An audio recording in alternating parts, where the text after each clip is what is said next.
આજે આપણે એક નવી રેસીપી જોઈએ। આ રેસીપી છે બ્રોકલી અને વટાણાનું શાક। સૌથી પહેલાં તો બ્રોકલી અને વટાણા બંનેને બાફી નાખવાના છે, અંદર મીઠું નાખીને, પણ બેયને અલગ અલગ બાફવાના છે, કારણ કે વટાણાને બાફતા વાર લાગે છે બફાતા, એટલે વટાણાને અલગ બાફવાના અને બ્રોકલીને તો 2 મિનિટ જ થાય છે બાફવામાં, એટલે વટાણાને બફાઈ ગયા પછી એ જ પાણીમાં બ્રોકલી પણ બાફી નાખવાની। અને એ બંને જો અહીંયા મેં આગળ બંને બાફેલા તૈયાર રાખ્યા છે।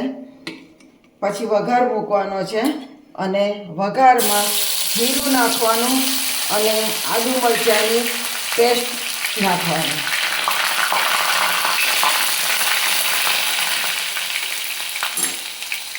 તેલની અંદર જીરું અને આદુ મરચાંની પેસ્ટ નાખવાની અને પછી ટમેટાં અને ડુંગળીની ગ્રેવી છે। તમે અલગથી ડુંગળી અંદર સમારીને નાખો તો પણ ચાલે, તો એ સોતળાઈ જાય ત્યાં સુધી રાહ જોવી પડે। મેં ગ્રેવી કરી નાખી છે ટમેટાં ડુંગળીની, એ ગ્રેવી પણ વઘારવાની છે।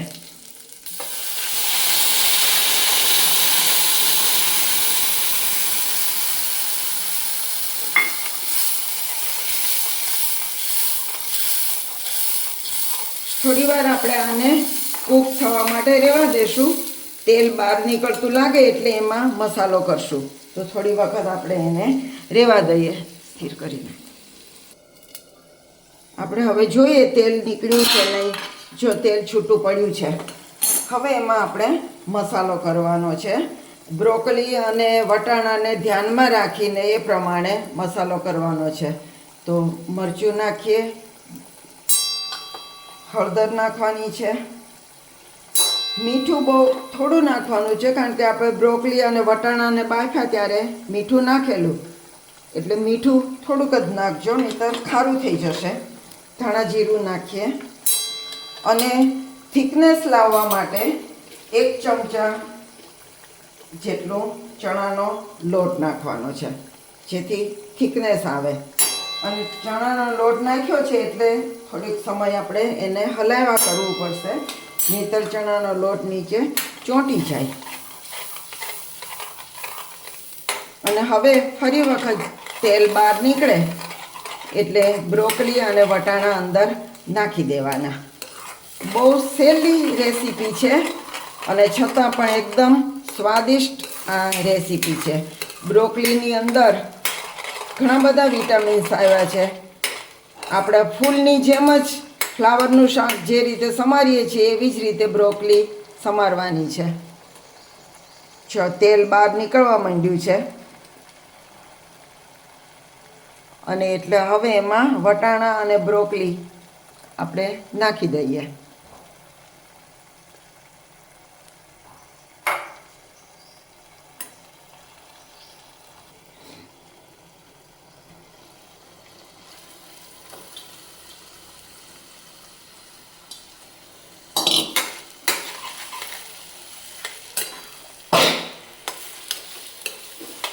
એવું લાગે કે પાણી ઓછું છે તો આપણે વટાણા અને બ્રોકલી બાફ્યા પછી જે પાણી વધ્યું છે એ આપણે એમાં ઉમેરી શકીએ, જો ઓછું લાગે તમને પાણી તો। અને હવે એમાં થોડોક ગરમ મસાલો પણ આપણે એડ કરીએ।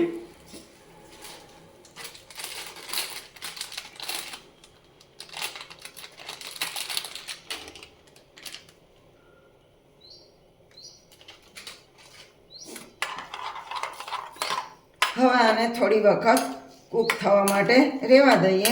ફરી પાછું તેલ બહાર નીકળે ત્યારે આપણે ઉતારી લેવાનું છે।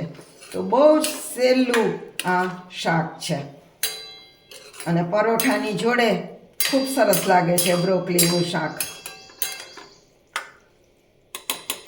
તો તમે પણ આ રીતે થોડો સમય આને આપણે કૂક થવા દઈએ ઢાંકીને। આ બ્રોકલીના શાકની અંદર ઘણું બધું કેલ્શિયમ હોય છે, ઘણા બધા મિનરલ્સ હોય છે, ઘણા બધા વિટામિન્સ હોય છે, એટલે શિયાળામાં બ્રોકલી મળતી હોય છે, ફાઇબર્સ હોય છે ઘણા, તો શિયાળા માટે આ બહુ ઉત્તમ શાક છે।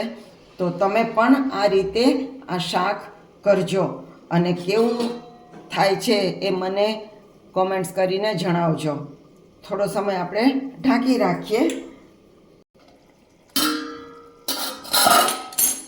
ચણાનો લોટ નાખ્યો હોવાથી થોડી થોડી વારે આને હલાવવું પડે, નહીં તો લોટ નીચે ચોંટી જવાનું બને.